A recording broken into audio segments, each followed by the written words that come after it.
Welcome to the We Shape podcast. Hey, guys.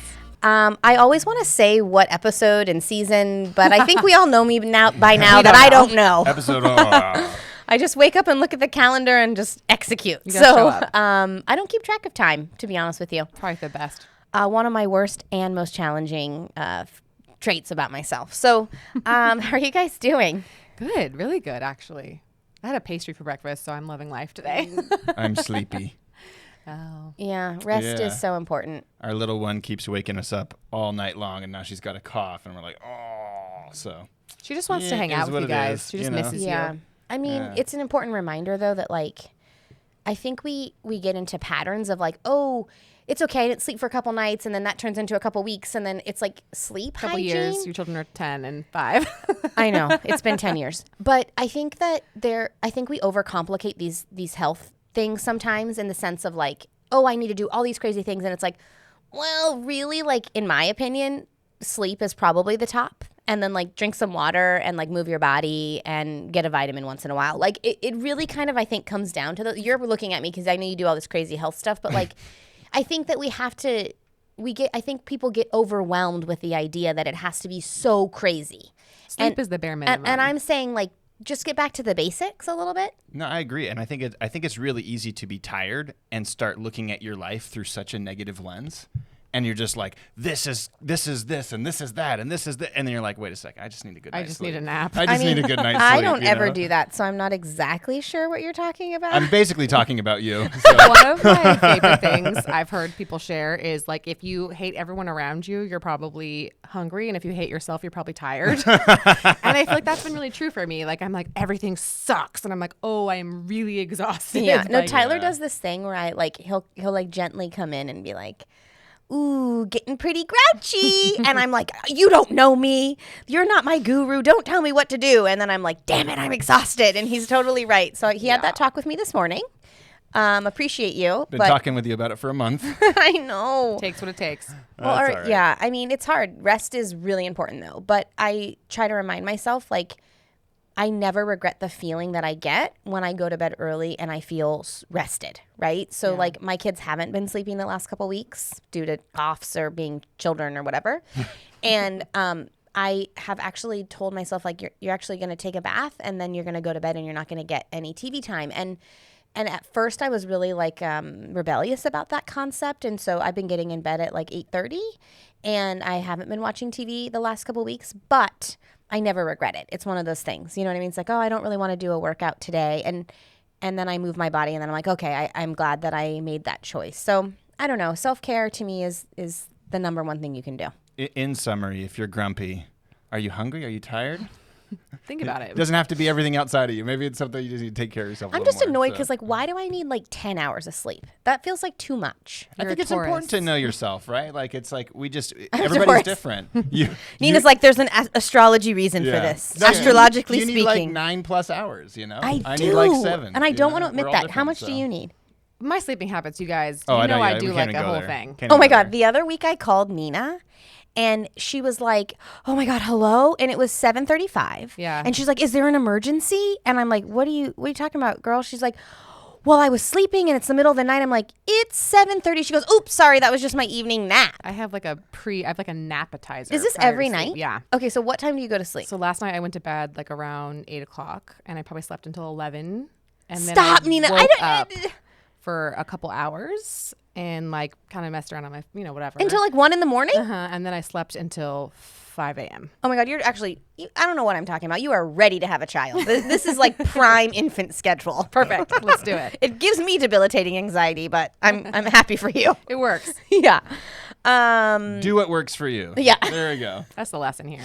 All right. Well, let's get to it. We have a guest today. I'm really excited excited. about this guest. I think we're going to have great conversation. I have a lot of questions, actually. So we'll start how we normally start. Nina's going to do a nice little introduction and bio, and then we'll bring her on, and we'll get to it today. I love Ready? it. I'm going to I'm give you gonna my steal your computer. computer. Do you need my glasses? What do you need? So many things. Okay. So today we're really excited to have Natasha with us. She's a Canadian non-diet nutritionist and the founder of the ThicK Nutritionist brand. Ooh, love She's it. also a certified Zumba instructor and passionate about exercise and it should be enjoyable for all bodies in a non-judgmental, body-positive environment. She spent years being a slave to diet culture, and she was never able to keep the weight off. After hitting rock bottom, she finally gained food freedom and learned to truly love herself. In short, Natasha is passionate about spreading the word about the anti-diet message, body acceptance, health at every size, and intuitive eating. She believes that we all deserve to live a fulfilling life free of the pressures of diet culture. Amen. Okay, I'm going to start with, I actually do have chills. Oh, wow, you do. Because Yeah, you got anytime I goosebumps. feel like this is a huge concept. So let's welcome Natasha. Welcome. Hi, Natasha. Hi, thanks for having me. You can hear us okay? We're good? Yes, I perfect. love it. Okay, great. Well, welcome. I just got chills listening to your bio, because if I could sum up what my goal is when people join WeShape, it's that. It's to unsubscribe from diet culture, learn how to love and care and accept the body that they have, and basically fall in love with themselves. And so the fact that you have gone through this journey and are on this path is so inspiring. So I'd love to start by asking you, how did you get into this? Like, you could start from like way back when if you want, but like what brought you into the health and wellness space? And let's talk a little bit about your journey. Okay, well, I can throw it all the way back if you would like. Sure. Do it. Back to my childhood. Okay, all That's right. usually where all this So, starts. Yeah. Right, yeah. So originally, I'm from South Africa, and in general, in South Africa, there's lots of people in typically larger bodies than you would find in the Western world. And so while I was there and I was a child, I really didn't think much about bodies. I was just, having fun being a kid. But when I moved to Canada, I quickly just saw how out of place I was and how far I was from ever reaching the Western standard of beauty, because even though I was really young, I already looked so differently from all my classmates, and they never let me forget that. So that was what it was like growing up, all throughout high school as well. I just kind of hated myself, was always trying to change. And the worst of it was in grade 12 when I was about 18 years old, because I really liked someone. It's a typical sad story, but I really liked this guy. He told me that if we were to get together, I would have to lose at least 50 pounds. And I know. And instead of me thinking, hey, maybe this person does not like me and maybe I don't need to change, I thought, okay, I'll take on this challenge. I'll be healthier and look better for him because he was an athlete. So, okay, I thought, great, here we are. I've lost the weight. Of course, the relationship never happened. But in the time that I was doing the extreme dieting, it was more intense than I ever had before because I was just so serious. So basically, I was working out 6 days a week, sometimes 7 if I could manage it, twice a day. I would always wear my polar heart rate monitor because I wanted to make sure that I was very accurate about exactly how many calories I was burning every day. Like food was, exercise was used as a punishment. Food was not for fun at all. It was only basically for nourishment, but forgetting that you're also allowed to enjoy it. So I was very rigid with myself, so restrictive for quite some time, but eventually I crashed because it's not sustainable eating that way. But at that point, I had already started my nutrition program at the University of Saskatchewan. And so now it got really awkward because initially people in my personal life were really looking at me for nutrition advice because they saw how much I had lost weight. But then at that particular moment, I was gaining weight so rapidly and it was super embarrassing because I couldn't explain why. And I would try to diet more and more and more, but I would just gain more weight ultimately. So it was a pretty vicious cycle for a few years. And then towards the end of my nutrition degree, I went to a dietitian because I was thinking, how am I ever going to help people lose weight if I can't do it? So I went to her, and I'm so lucky that she was an intuitive eating dietitian. So heard me out because I told her I had to lose 100 pounds because at this point I had gained back the 50 plus an extra 50.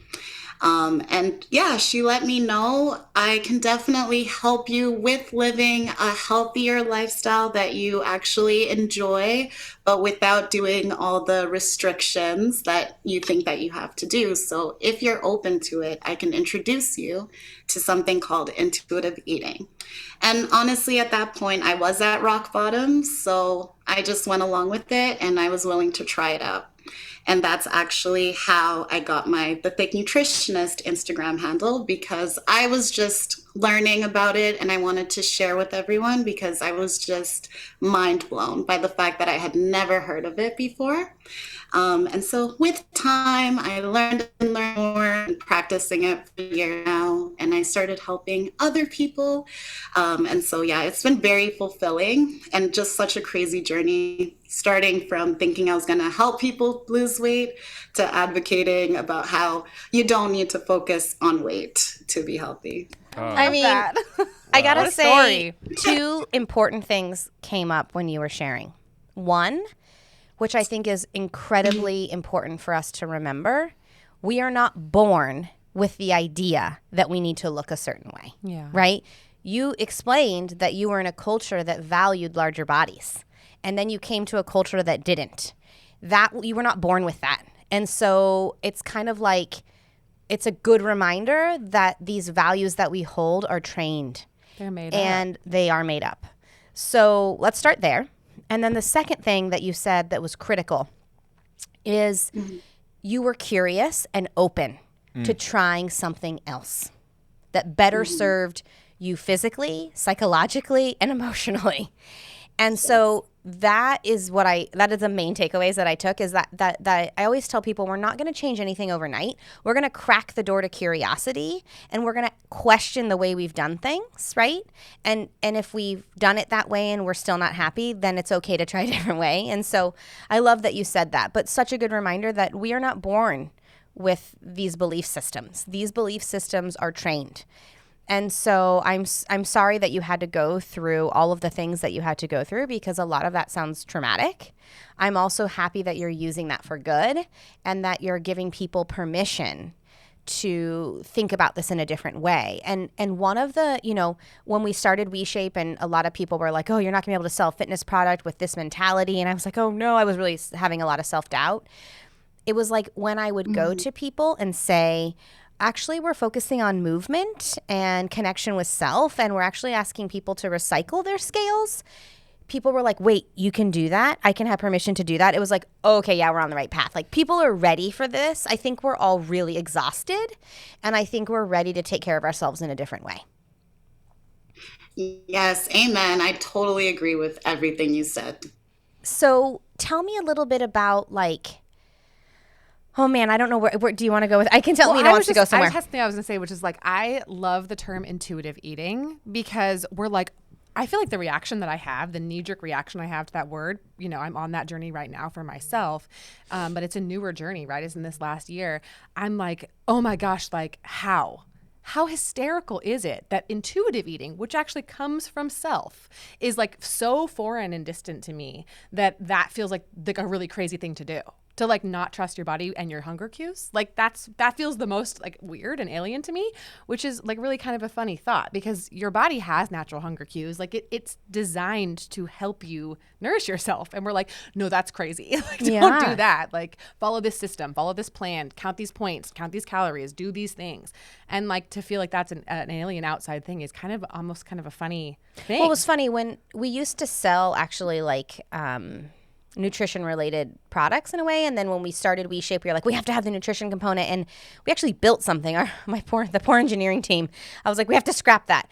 And I couldn't settle on it because I was like, there is no one size fits all, and I can't have this prescriptive nutrition plan. It never sat with me, right? And so I'd love for you to talk a little bit about your journey with intuitive eating and sort of what that really means. Because what I've noticed is when I went on that path, which is what I did, I think Nina and I have been on the similar journey for many years. We actually used to say that if you jumped off a bridge, I would probably follow you. Okay. That's scary. We'll talk about that after. But, Nina and I did the first 10 years, 12 years of our friendship was, what diet are we doing this week, right? Yeah. And so what's interesting is we went into this intuitive eating practice kind of not even really talking about it, but we were both kind of doing it at the same time. And we don't have to waste our energy on what we used to waste it on. We enjoy food more together. We're less critical. Our dynamic around food has significantly changed as friends. But we do talk a lot about when you go from really restrictive eating that's not sustainable, diet after diet, plan after plan, and then you move into intuitive eating, there's this calibration that needs to happen, right? Because when I first went into it, I just ate pastries all day. And then I physically felt ill. But I was like, but I will not succumb to the diet culture. And then I was like, but I feel really sick. So I had to kind of calibrate a little bit. So can you talk with me? I mean, is that normal? Do you do you see that a lot? Yes, totally. And honestly, I always look at intuitive eating as a journey. We cannot have any timeline for it. There's no fixed destination because there's always going to be some type of curveball being thrown at us. And yeah, even with my own journey, I feel like every single year it evolves more and more. I'm definitely not perfect by any means at all. Towards the beginning of my journey, I would definitely say I also had that rebellion phase of just saying, okay, goodbye to diets. I'm going to eat anything I want in any quantity, which just looked like eating all the previously restricted foods. Yeah. I did not really have the holistic picture there. Totally. And I also avoided vegetables completely or any other food that I clearly had previously marked as good. And yeah, so that was just all part of that until I did feel physically sick because I was thinking, I don't actually feel my best right now. I don't necessarily feel like this is helping with my energy or helping me get through my day with enough energy. So I ended up slowly realizing okay, so I can have anything I want, but I can also ask myself a series of questions to figure out what it is that I want to eat and what quantities and everything like that. So it's been a learning process, a really continuous one. I even remember at some point it was really hard for me to pick up on my hunger cues. I initially started with the hunger fullness scale. I'm not sure if you're familiar with it. Tell us about that. We'd love to know. Oh, okay. Yeah. So in identifying your hunger cues, it's just one of the tools that can help. So from 0 to 10, 5 being a neutral-ish spot where you can eat, and then 0 being you're starving, and then 10 is kind of overfull. So it's about trying to experiment to see at which point that you do find yourself eating, and you try to stay within a range without letting yourself get too hungry or too overfull. And so it's supposed to be a tool just to help you get back in touch with your hunger cues, because so often we celebrate not having them. But when we intentionally try to remind ourselves, we can eventually get there. We do that, don't we? We do celebrate. I'm not hungry. I'm suppressing my appetite. Yeah. That's terrible. Or being a little bit hungry all day, that's okay. I think so many people really have that experience where they're yeah, no, it's fine. I'm just going to have a celery stick. I'm but you're hungry. Eat something. It's okay. Okay. Well, I love that tool because it's we do need to have some tools to get into that more intuitive space, because that intuition has been trained out of us. Yeah. Not just in food, but there's not a lot of value around the intuition in our culture. And especially when it comes to moving your body and eating food. And I try to also talk about when you're, and I'd love to move into this when we can go there around the enjoyment of food, because sometimes I find that I enjoy food the most when I sit back and I think about a like really delicious meal that would be delicious but also have a lot of nutritional value and give my body energy and make my body feel good, and that process of like planning it and going to the store to get the ingredients, and then like even involving my kids, like, can you help me chop the vegetables? Can you do this? Can you do that? And then to like have that experience of like, this tasted good, my body actually feels really good, but not I ate clean or I didn't eat clean. It's more of like, I know the things that make my body feel good and I'm going to connect with my food, right? Like, and to take it even a step further for people who have accessibility, I know not everybody does. We live in California in a very agriculturally rich environment. So like we have a lot of farmers markets, right? So like for forever, I've really wanted to impress upon my children, like the food doesn't really come from the store. Like there's a person who grows this food, and to have even deeper connection with the source of the food, I think can be extremely valuable, and have that extra piece of intuition really like kind of connecting in with that. So, but yeah, tell me more about like this journey around, like it sounds, so you're offering us this tool of like being able to establish where we are with our hunger, and then what else comes up when people are going down a new path of intuitive eating? Well, like with the tools, as I was mentioning, with the hunger and fullness scale one, it can get a little toxic when you're first trying to learn more about intuitive eating. For example, I've seen people start to use it as more of a prescription, almost making it like a diet. Like I cannot eat unless I'm between a 5 and a 7. If I wait a bit too long and maybe I get to like a 4, 3, 2, or 1, I'm a bad person, or just feeling really, really guilty about getting really full. So it can kind of get tricky when people start using the intuitive eating tools and principles as rules. So I'm always just trying to emphasize that we're just trying to figure out what works best for you. There are no rules. It really is all about you. So just having that compassion to be like, you know what, sometimes you're going to eat a little bit too much. Sometimes you're not going to eat enough, but we have every opportunity. Like every meal is a new opportunity. So there's so much just shame. kind of, I know. There's so much shame tied up in, I mean, this natural function of our bodies to eat food. There's so much shame attached to our bodies and to eating. And then, you know, you talk about food freedom and you talk about joyful movement. And I think those are such powerful things. And I have curiosity around what food freedom means to you. So food freedom essentially just means normal eating. So, yeah, because it's how it should be. It's how we would eat if we didn't have all the diet culture and nonsense circulating our brains 24/7. And it's no one's fault that we're constantly exposed to these messages. But if we could just strip all of that away and really get back to the basics, we would see that, hey, if we actually tune in and allow ourselves to trust our bodies and to figure out just when to eat and how much to eat and what exactly to eat based on our personal preferences and maybe what we're doing that day and all of those things that are just so individualized.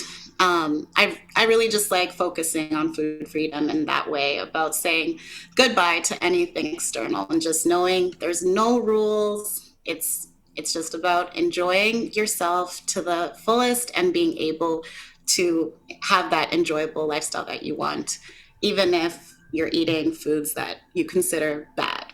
Well, what's interesting is talking about, when I think about the world of nutrition, I think about the word judgment comes up so much. And now that I've had a little bit more, like I've cracked that door to curiosity and I've had a little bit more awareness around this, I see it everywhere now and I can't unsee it. But like even when we were in LA a couple weeks ago and we ordered DoorDash from a really popular restaurant, the bag came and it was like good, clean eating. And I was like, okay, even that is a message in itself, that if you don't eat this food, the food you're eating is dirty. And I'm like, it just, no, like just say delicious food on the bag. Like even the healthy stuff creates like guilt and shame and things like that, right? Yeah, because enforcing the message that when you don't eat that type of food, you're not good. Right. You're not clean. You're dirty. You're toxic. And I'm like, piece. I can no longer do the morality with the food. Like, food is food. There are some foods that make my body feel great, and there are some foods that I, partake in for pleasure and joy and fun. And they're fun. But they're not bad. And I also think it's like really rude to say that, because it's like, what if someone doesn't have accessibility to that? Like, then all of a sudden they just are like forced into this other label. Like, I think we all have to stop and say, like, the nutrition industry can offer amazing things for people and can really help a lot of people. I've seen nutrition really help people thrive and help with really serious illnesses. I don't want to discredit the opportunity that we have when thinking about food and what it can do for our bodies. And it's full of judgment and shame. And so I don't, it's like hard to navigate those waters when it can be such an amazing thing, but it can also just be drenched with judgment and shame and labels and criticism.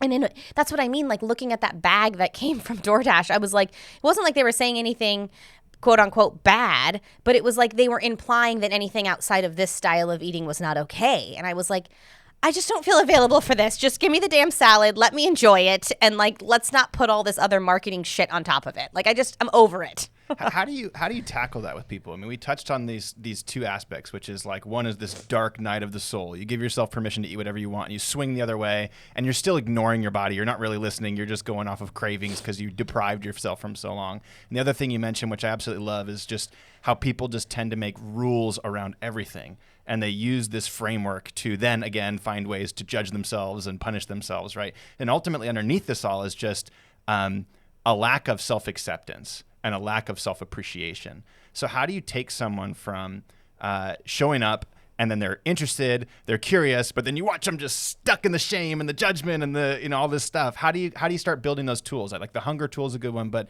there's so much that's emotional and psychological in this. So how do you tackle those types of things? Yes, you are so right. Like, it very much is mental. And when you do have that self-acceptance and you're not judging yourself about other things in life in general, of course, it makes intuitive eating easier to accept, because you are set in the sense of, this is about me. Other people's opinions don't necessarily matter. I'm just experimenting. So whenever people are starting this intuitive eating journey, I just really try to emphasize that they should find a support system of people that are on the same path, because it's really hard to try to have food freedom and to ditch these diets when you're only around the people around you that you've been dieting with your whole entire life. So just kind of being like, okay, how can we cleanse your surroundings and add some more positivity that way? We also just try to look at social media and looking at, okay, so what makes me feel bad, and trying to figure out what those triggers are for them. So just learning more and more about yourself helps you get closer to food freedom, from what I've seen, and having that unconditional.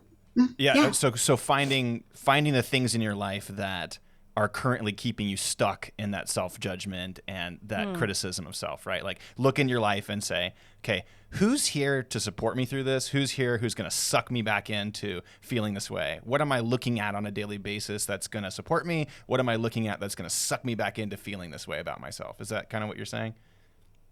Yes.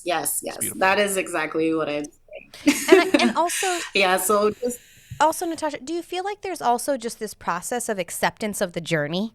Like, okay, I swung all the way to the left and I ate all the pastries all day for a couple. Like, it's like, do you feel like there's also just, because even that is like wrapped in judgment, right? So it's like, I feel like the root of all of this stuff is just judgment and shame. Yeah. And so, like, do you feel like when people go on this path, it's like there almost has to be an acceptance of what the journey will look like, and like a one day at a time, and just, we're not perfect, and we to think that I would be trained in something for 38 years and then to like untrain myself overnight, it doesn't logically make sense, but it's like that inner critic wants it to be that way because that's another value that we have in our system, in our culture, is like if you're not just subscribing to the program immediately, you're a failure. And I like to think about like anytime this happens with intuitive eating, with diets, with our relationship with movement, with anything, nutrition, it's like when we actually succumb to that judgment and shame, what does that actually do? Right. It actually takes us deeper down the path we actually hope not to go down. You're more shameful. You dislike yourself more. It's like, so I really think, and Natasha, tell me if you agree or not, and I'm fine if you don't, but I really think that like we have to evaluate self-judgment and shame because I feel like those are the driving emotions that keep us really stuck. Oh, yeah, totally, for sure. And that's why I always just emphasize on something that you actually touched on when you said you can't just change overnight. Rome wasn't built in a day. So I always just try to remind people of little mindset shifts. So you can tell yourself this mantra and you might not believe it, but if you just keep on keeping on, with time, you are going to start believing it, because I feel like our brains are just so malleable as humans. We repeat all of these horrible things to ourselves all the time to the point of believing it, even when we know that it's not true. If a friend was saying the same things, we would not accept it. But when it's ourselves, we're so rude. So anyways, I always just try to say, how about we use that knowledge that what we say to ourselves really matters and replace it with positivity. Like, yes, you mess up. We all mess up. And then also what is really messing up, especially when it comes to food freedom and intuitive eating. It's really just a continuous practice of trying to do the best you can every single day to nourish yourself and also to enjoy food. So I think it's just lots of little reminders of I'm good enough, I have permission, I don't suck, there's no morality to food. You don't love suck. that. I You love don't that. suck. You don't suck. You don't have to believe that you beautiful. suck. It's not true. You don't suck. Yeah, I love that's a that. great bumper sticker. I think you should maybe trademark that. You might need to make shirts, Yeah. my friend. You don't suck. What a concept. I love that. I want to make sure we have enough time to talk about movement because you do a lot of stuff with workouts and movement. Movement is the foundation of WeShape and why we started this company. Obviously, we incorporate so much more outside of our product in terms of community and intention and belief systems. But I'd love for you to talk about your journey because you really talked a little bit about how your relationship with movement was really a punishment. And we have found that to be very true, right? And I don't know if you know this about WeShape, but Tyler and I used to run a different company that sold like products that were more predicated on, get toned or get a 6-pack. And I just kept sitting back and going like, this isn't the way, right? I didn't know what the way was, but because all the people in the industry were reinforcing the belief system that was the way. So I was like really confused for many years. And when I finally said, we don't have to do it that way, we can actually create a product that is rooted in movement and connection with self. Like we don't have to subscribe. Everything changed. But once everything changed, I started realizing how, I've been in the fitness industry for over 20 years. And up until 3 years ago, I hated exercise. I absolutely hated it. I was forcing myself. There was so much judgment. And now I'm like, I get to move my body today. I've like literally, it took 3 years, but I literally transformed my relationship with movement. And I think it was predicated on, again, same thing that we talked about with the nutrition.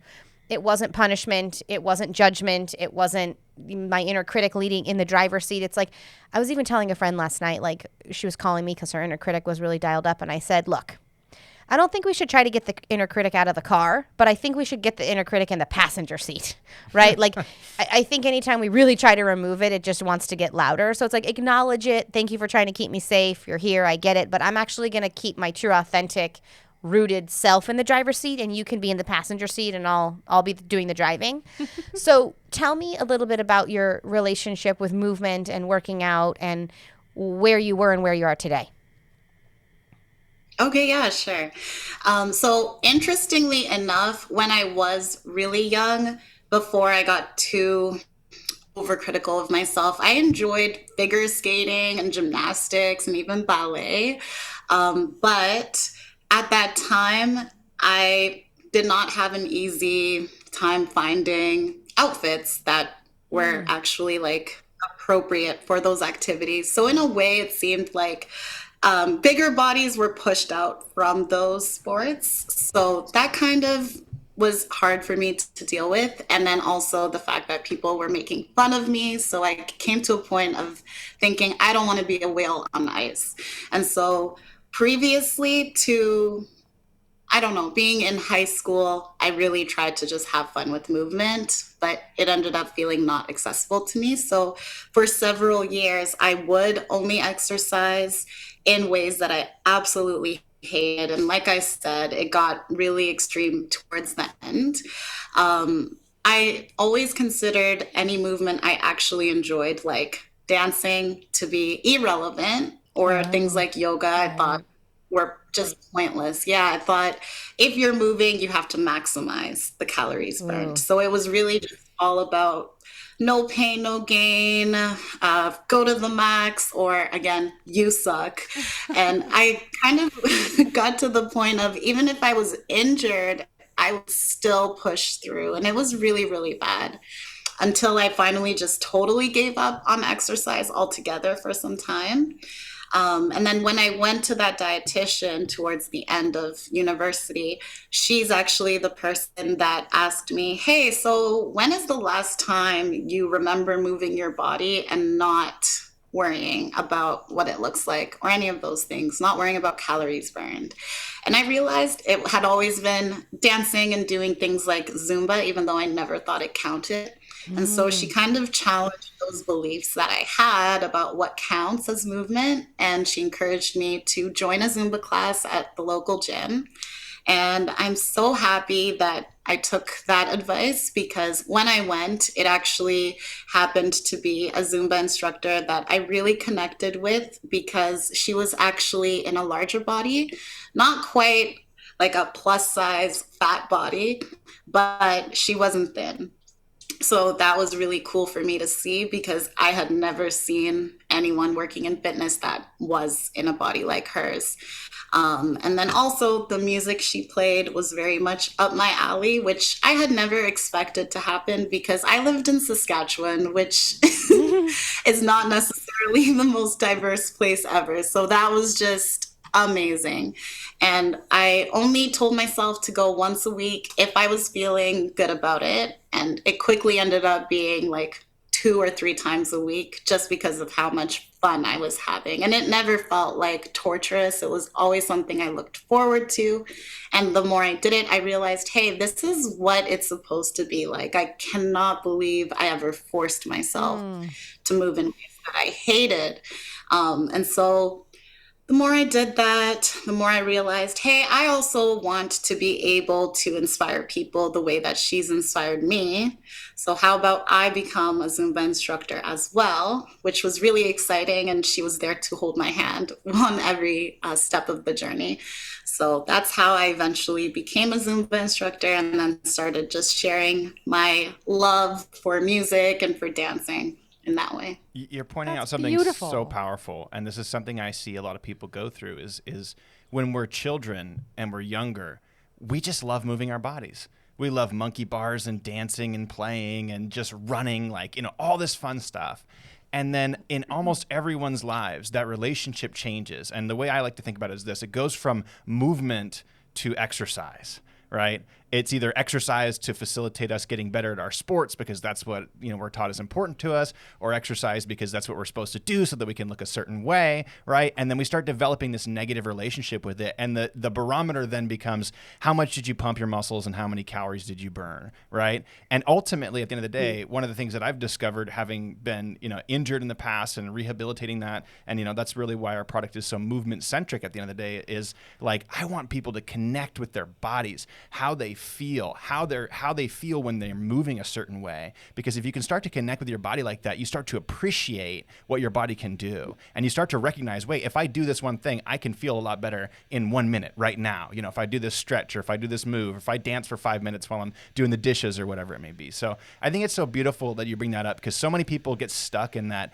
exercise and that punishment and that burn calories, and they don't realize that that's not what creates longevity. That's not what creates happiness. And biologically, it doesn't even make sense. Your body goes into compensatory eating reactions when you burn too many calories, you trash your hormones. There's all these negative repercussions from that. And so it's so much more important just to connect with movement, connect with your ability to express your body in ways that are interesting and fun to you, so that you can do that for as long as possible. So thank you for sharing that, because I feel like so many people need to just cut the exercise out of their head and just get back to like, what am I going to do that's going to make me feel good, right? In my body, about my body, et cetera. And pivoting away from that though, real quick, I heard you say one thing a couple times, and it's like you stumbled across a couple people that just changed your world, right? And I think it's so important for everybody who's listening to go, this isn't something you're going to do alone. This is something that you're going to find people that you resonate with. They're going to help hold you through that. So for you, how important were those people? It sounds like crazy important, but I'm just curious, like the Zumba instructor and this intuitive eating coach, like how much did they change your life? Oh, like completely 100%, 180. I'm so thankful. And I always reflect on it, because it truly was very random. Even at that time, when I went to that dietitian that was educated in intuitive eating, she was 1 out of 2 dietitians in our city that was actually promoting that nutrition approach. So I am so lucky I went to her, because I could have gone to any other dietitian that would have been like, okay, I will help you lose 50 pounds, 100 pounds, let's do this. And I would have hated myself, because I know like every other time it would have totally failed. So it's just so beautiful that I had the right people holding my hands. And even in this process, I've got to meet so many amazing people on social media, like you guys. So I'm just so happy for the whole journey. I think the barometer there is like, is the person you're listening to, you're working with, helping you feel closer and more connected to yourself and have more love and appreciation for yourself. But it's crazy how that can change. Like a couple of years ago, I was really frustrated. I have ADD and my brain's just like 1,000 miles per hour, right? And I started recognizing how many times I would just impulsively do things and it would just cause an issue. And I texted this guy I know, who is the most chill guy I know, and I said, "How are you so damn chill?" And he's like, "Oh, you should meet my friend Forrest. He's a mindfulness coach." And so I called Forrest, got on the phone with him, decided to work with him as a coach, and absolutely changed my life. And it was all just this one moment. I was super frustrated. I text a guy, and the next thing you know, I'm working with somebody who just helped me in so many ways I can't even. Well, I also have to highlight a little bit of your journey in that, because it's related to this idea of just cracking the door to other opportunities and belief systems that better serve us. Because for a while, like we've been in the alternative health community for so long, and you do have different neurochemistry, right? And it was like, well, I'm going to use all these natural things to correct that neurochemistry, but I'm still going to suffer. And it was like I could watch your process from the outside in, just around like, no, I have to do it the natural way, because prescription medication is bad, just like clean eating. And it was like this other mentality, right? And then I watched you get to a point where you're like, I can't, I got to crack a door to another belief system. And you did. And then you said, I'm actually going to remove the shame and seeing a psychiatrist and getting actual help with this. And I know that Forrest helped you in a lot of other ways, but it was just from the outside in, I was like, oh, I'm so glad you cracked the door, examined that belief system, decided that system didn't serve you anymore. And you were like, because our identity gets attached to that. Yeah. I'm only in alternative health, so I can't see a psychiatrist. I'm going to solve my neurodivergence through eating or neurofeedback or cold plunges. Or it was like it helped a little, but it didn't really work. And so I think this is like the common thread of our conversation today, which is like anytime you've closed the door to other possibilities, you've attached your identity to that belief system. And the deeper you get rooted in that belief system and your identity to it, the less there is for possibility for something that may better serve you. Yeah. And so I think just the simple concept, if we could leave here today and say, is what I'm doing in my life today actually serving me? And just sitting with that for a moment, right? Because your brain wants to stay attached to that identity. So it's going to give you a lot of evidence for why it does serve you. But it's also important to say, okay, thank you for that evidence, but where does it not serve me? And then just sit in that truth and then allow that door to crack so that new belief systems can come in and ultimately shape a different path. Yeah, absolutely. And I think too, there's so much natural desire for our brains to operate in all this or all that. You said exercise doesn't count unless it hurts. Like I have subscribed to that thought for so much of my life. Yeah. Oh, I've only got 30 count. minutes. I should just not do it. Or I didn't do the thing I said I would do, so I had suck. I had a cheat meal at breakfast, so I'm just going to cheat Whole the whole day's day. ruined. Yeah. Like this black and white thinking that our brains really naturally kind of lean towards, and like to give yourself that grace of like, thank you for those thoughts. I appreciate that my brain is just doing its job. It's a little bundle of fat and protein making little electrons up there or whatever, but it's not always all true, and that we can just say like, hey, maybe I could do that and this. Maybe it's okay for me to move my body in a way that's joyful and like let that be enough. Or eat something that really feels really good and reminds me of my family or where I come from. Like those things are okay. And like the more that people like you and people like us hopefully share these messages, the more permission other people get. Your life was changed by people who offered a different perspective. You've said things today to me that I'm like, that changed my whole mind. I don't suck. Like today, all day, I'm going to be like, I don't suck. I love that. Like, thank you. Well, thank you. Natasha, I'm so grateful that you joined us today. You've really, again, given us another opportunity to crack the door to infinite possibility and other belief systems and other options for ourselves and for our listeners. So let us know where people can find you, because you're doing great work, and I'd love for people to know where they can find you. Okay, sure. So on Instagram, you can find me at ThicK Nutritionist, and you can also find me that way on my website, thethicknutritionist.com. Well, Thank you again, Natasha. I don't yet have a YouTube. That's okay. I don't yet have a YouTube, but that is coming soon, so stay tuned. That's all right. I love it. Well, for our listeners out there, another wonderful person to follow on social media. Who won't make you feel like you suck. Yes. It won't make you feel like make you feel like you don't suck. Natasha's going to run to the trademark office after this. I know. Print those shirts. But thank you again. You've provided our listeners with such valuable information, and we're so inspired by you. Thank you so much for joining us today. Yeah, thank you. Thank you so much. It's been such a pleasure. And thanks for what you do too. It all helps. Thank you. Awesome. Thank you Take so good much, care. Natasha. Bye. Bye.